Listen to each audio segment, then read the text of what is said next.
Vamos lá? Retomando aí, história da cidade, né, de Itaboraí, nós vamos agora para a nossa terceira parte. Vem comigo, sem desânimo, tá?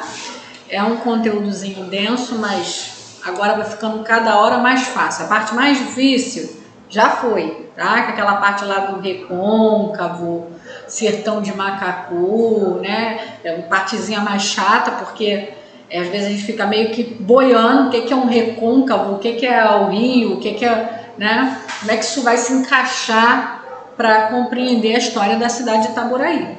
Então, se você já compreendeu até aqui, o mais difícil já foi, agora é mais tranquilo, tá bom? Agora a gente vai mais pegar ali a vila, vamos conhecer cada uma das vilazinhas, vamos conhecer lá o Porto das Caixas, né? Vamos conhecer alguns elementos aí importantes para juntar e aí ter uma compreensão completa da história de Itaboraí, tá bom?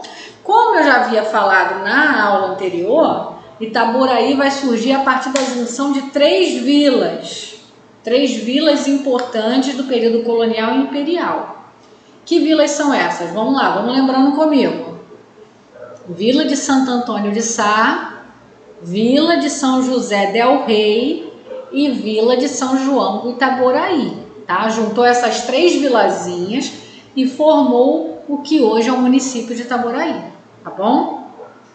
Vamos agora conhecer um pouquinho da história de cada uma dessas três vilas, né, que fizeram parte aí da formação da cidade de Itaboraí, tá bom? Começando pela mais antiga, né, a primeira delas todas, a mais antiga, e foi uma das vilas, né, um dos povoamentos mais poderosos e maiores também em extensão na própria história do Rio de Janeiro, para não dizer do Brasil, tá? É a antiga vila de Santo Antônio de Sá, tá? Olha, ela foi fundada, olha aqui o ano, ó, guarda isso aqui, ó, 1697, tá bom? Ali é fundada a vila de Santo Antônio de Sá. Às margens do rio Macacu, ela vai nascer na beira do rio, tá? Que é a mesma região onde hoje habita Comperj, tá? Hoje nós temos lá o Comperj, nesse mesmo lugar ali, na mesma região onde se iniciou, né, a vila de Santo Antônio de Sá, tá bom? Claro que esse local, gente, não foi que os portugueses chegaram no mato e falaram, vamos fazer uma vila aqui hoje. Não é assim que funciona. Claro que esse lugar, que é onde se tornou a vila, já vinha sendo movimentado há algum tempo, já havia um povoamento, desde lá do final do século XVI, tinha os engenhos de açúcar, o lugar já estava em desenvolvimento, até chegar o momento que falou, olha, vamos transformar isso aqui numa vila, tá? Que foi em 1697. A solenidade de criação da vila, tá? Foi feita uma solenidade, um evento de inauguração, de instalação, e aí nesse evento, olha que interessante, estavam presentes os membros das famílias, só família importante da época colonial, tá? Família do Duque de Estrada, Sardinhas, Silva, Costa Soares, os Pachecos, Azevedo, Coutinho, em alguns lugares a escrita é Azeredo, tá? Mas aí vai variar, mas é a mesma família, tá bom? Então, essas famílias estavam presentes no momento da criação da vila. E o que isso traz de interessante para o nosso conhecimento, gente? Que a maior parte dessas terras, onde era a vila de Santo Antônio de Sá, pertencia a um grupo muito pequeno de indivíduos. Praticamente essas famílias eram donas de tudo, tá? Olha quantas famílias, ó, Duque de Estrada, 1, Sardinha, 2, Silva, 3, Costa Soares, 4, Pacheco, 5, Azevedo, Coutinho, 6. 6 famílias praticamente eram donas de tudo ali. Tudo, todas aquelas terras, eram terras imensas. Eram donas de... Pra você ter ideia, a vila de Santo Antônio de Sá hoje compreende o que seria Itaboraí inteira, mais Maricá e outros municípios vizinhos. Era muita coisa. E só 6 famílias proprietárias. Olha como a concentração de terra e de riqueza é algo muito comum, né? e muito antigo na história do Brasil, tá? Deixa eu até levantar aqui um pouquinho. Então, a maior parte dessas terras estava na mão de um grupinho, e olha só que interessante, eles garantiam o controle das terras por casamento e por herança. Então, eles casavam entre eles, né? E continuavam controlando tudo aquilo, tá bom? Olá, pessoal! Interrompendo a sua aula só um minutinho para te dar um super recado, tá? Nós estamos lançando uma novidade, que é o nosso combo, contendo questões comentadas em PDF de História e Geografia de Itaboraí, Estatuto dos Servidores de Itaboraí e Lei Orgânica de Itaboraí, gente. Esses materiais, separadamente, você vai pagar R$ 28,00, aí para ter aí as questões comentadas. Se você comprar dentro do nosso combo, você vai estar tendo um desconto de R$ 14,00, gente. Você vai pagar R$ 70,00 por todos esses tópicos, né? Por todos esses assuntos nesse material, totalizando aí mais de 200 questões comentadas para você treinar, versando sobre história, estatuto e lei orgânica. Professora, a lei orgânica não está no meu edital. Gente, isso é um equívoco. Deixa eu mostrar para vocês onde vocês vão encontrar a lei orgânica. Muitos candidatos estão achando que não terá lei orgânica porque ela não veio separada, não veio destacada no edital. Mas eu vou mostrar para vocês aqui no edital, ó, lei orgânica está dentro dos conhecimentos de fundamentos da educação. Olha aqui, ó, Prefeitura de Itaboraí, conhecimentos comuns para o cargo de nível médio, língua portuguesa, e aqui, ó, fundamentos da educação, ó. E aqui tá para você, ó, olha aqui a lei orgânica, eu botei até em vermelho, ó.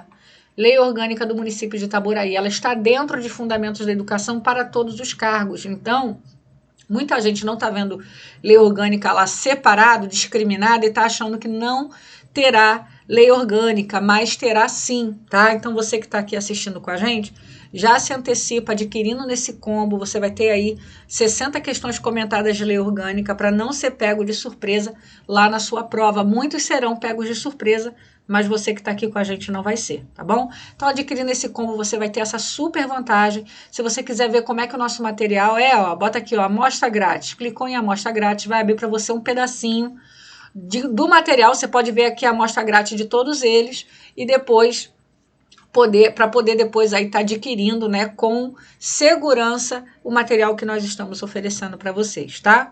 Também aqui no nosso site você vai encontrar, ó, questões aqui, ó, conhecimentos pedagógicos e legislação educacional, né? Você pode abrir aqui, você vai ter no conhecer todos os detalhes, ó, todos os detalhes do que está aqui nesse material. Aqui está todos os tópicos e quantas questões desse tópico você vai encontrar no nosso material. São mais de 800 questões comentadas para você treinar tanto de conhecimentos pedagógicos, como também da parte de legislação educacional. Tá tudo aqui organizadinho para você. Temos o nosso curso para você que é professor de história, né? Toda a parte específica do seu edital você vai ter questões e teoria em videoaulas aqui no nosso curso para professor de história. Dá uma olhada aqui no nosso curso. E também temos redação. Não somente, né, independente se terá ou não a redação no seu concurso, mas você que faz aí concursos de magistério, se você quiser já se antecipar, está sempre bem preparado para as provas de redação, tá aqui para você, ó, redação imbatível, um preço super acessível para o material formidável, tá, que está sendo fornecido aqui nesse curso, ok? Então tá aí para você o nosso recado, o link, tá, para você entrar aqui e ver os nossos materiais, o link tá aqui na descrição do vídeo, ok? Então, dado o recado, vamos embora para a aula. Desenvolvimento econômico, né? Como é que essa vila se desenvolveu economicamente? Como é que o dinheiro, né, girava na vila? Vamos ler aqui esse trechozinho? Fala assim, ó. A vila de Santo Antônio de Sá, com suas freguesias e povoados, experimentou um grande desenvolvimento econômico, parte disso em razão da sua localização, tendo em toda a região entrepostos comerciais que recebiam, via escoamento fluvial, a sua produção, e da região serrana e interior fluminense através dos rios como Macacu, Caceribu e Aldeia. Caceribu, é que é um nome estranho, né? É estranho. Rio Macacu eu já conhecia, Rio Aldeia também, mas esse Caceribu eu nunca tinha ouvido falar, antes, né, de preparar essa aula. Vila de Santo Antônio de Sá, gente, ó, vamos o que a gente tem que saber, ó. O grande lance dela era os rios, né? Ela era cortada por rios importantes. O que é esse escoamento fluvial, né? Parece até um nome de remédio, né? Um esquisito. Fluvial, gente, é de rio, tá? Então esse escoamento fluvial é, na verdade, transporte, é o transporte de mercadorias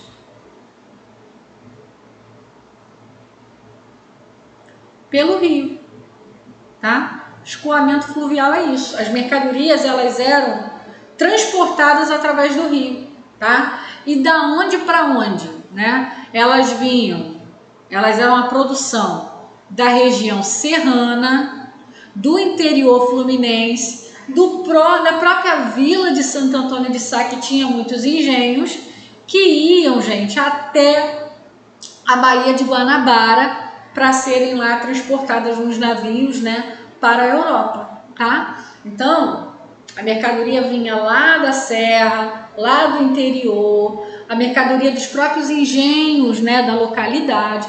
Tudo isso era colocado em barcos, embarcações pelos rios. Esse é o escoamento fluvial, né, esse transporte de mercadoria pelo rio. Essa mercadoria era levada até a Baía de Guanabara, lá, às vezes, né, era embarcada num navio maior e era enviada para a Europa, tá? Em seu apogeu, abrigou as freguesias de Nossa Senhora do Desterro de Tambi, que depois vai virar a Vila de São José del Rei, a gente vai falar dela em breve, e a Vila de São João do Itaberaí, que nasce pertencendo a Santo Antônio de Sá e depois é Santo Antônio de Sá que passa a pertencer a ela. Tira a onda, né? Vila de São João do Itaberaí. Mas por um tempo essa vila pertencia também a Santo Antônio de Sá. Tudo era Santo Antônio de Sá no começo. E no começo, né, no princípio de tudo, Santo Antônio de Sá toma conta do pedaço, tá bom? A decadência, né? Como é que Santo Antônio de Sá vai nessa vila tão forte, tão poderosa, tão desenvolvida, tão grande, como é que ela vai minguar, né? Ela vai praticamente acabar a ponto de ser integrada a uma vila que se originou a partir dela. Ela, tipo, né, inverteu as coisas aí. O que vai acontecer com a vila? Olha aqui, gente, ó, olha aqui para cá, porque é um tema muito atual, como mexe com coisas que tem a ver até com situações que acontecem na história, mas que ainda se repetem nos dias de hoje. A banca, de repente, pode ter esse olhar de querer pedir e saber se você está antenado, tá? O que destruiu essa vila, gente? Basicamente foi isso aqui. Problemas ambientais, tá? Como a vila se desenvolveu de maneira desordenada, o que houve? Desmatamento, tá? Tornaram as áreas aráveis em charcos, tá? Encharcaram, acabou encharcando a terra, tornando a terra úmida, né? De tanto que jogavam água para poder cultivar na terra, a terra começou a ficar úmida, começou a ficar lamacenta, tá? Consequente assoreamento dos rios, a gente falou disso numa aula passada, que seria basicamente, né, a diminuição do fluxo de água. O rio vai baixar o nível de água porque começa a deslizar muita terra para dentro desse rio. Imagina só um rio, né? Tá aqui o rio. Aí você começa a jogar terra, esse rio começa a ficar mais raso.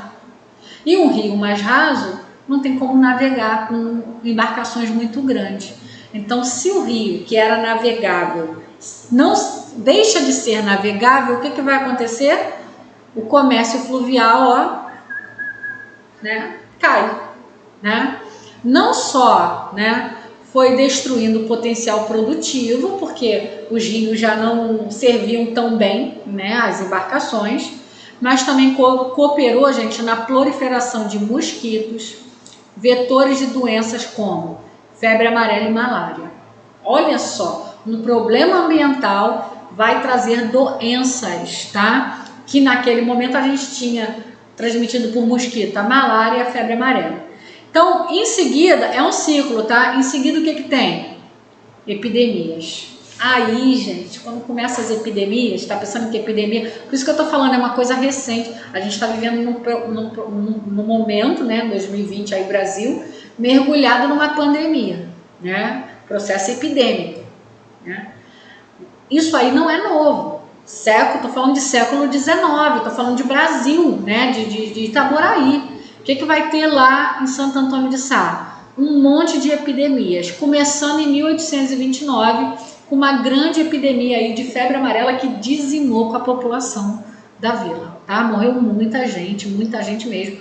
Botei essa imagem aí da morte, mas para você gravar aí, quando vê... O que é a Vila de Santo Antônio de Sá? Caraca, tá lá a morte, morreu um monte de gente de febre amarela, que eram conhecidas, na verdade, essas febres, essas doenças, eram chamadas de febre do macacu, porque ninguém sabia direito ao certo qual era a doença. Era uma série de febres que vinham e matavam as pessoas do nada, as pessoas morriam de febre, tá? Não tinha ainda a tecnologia médica, os antibióticos, então uma febre muito alta que não conseguia ser revertida, né, com a medicação precária da época, com os tratamentos da época, a pessoa vinha a falecer, tá?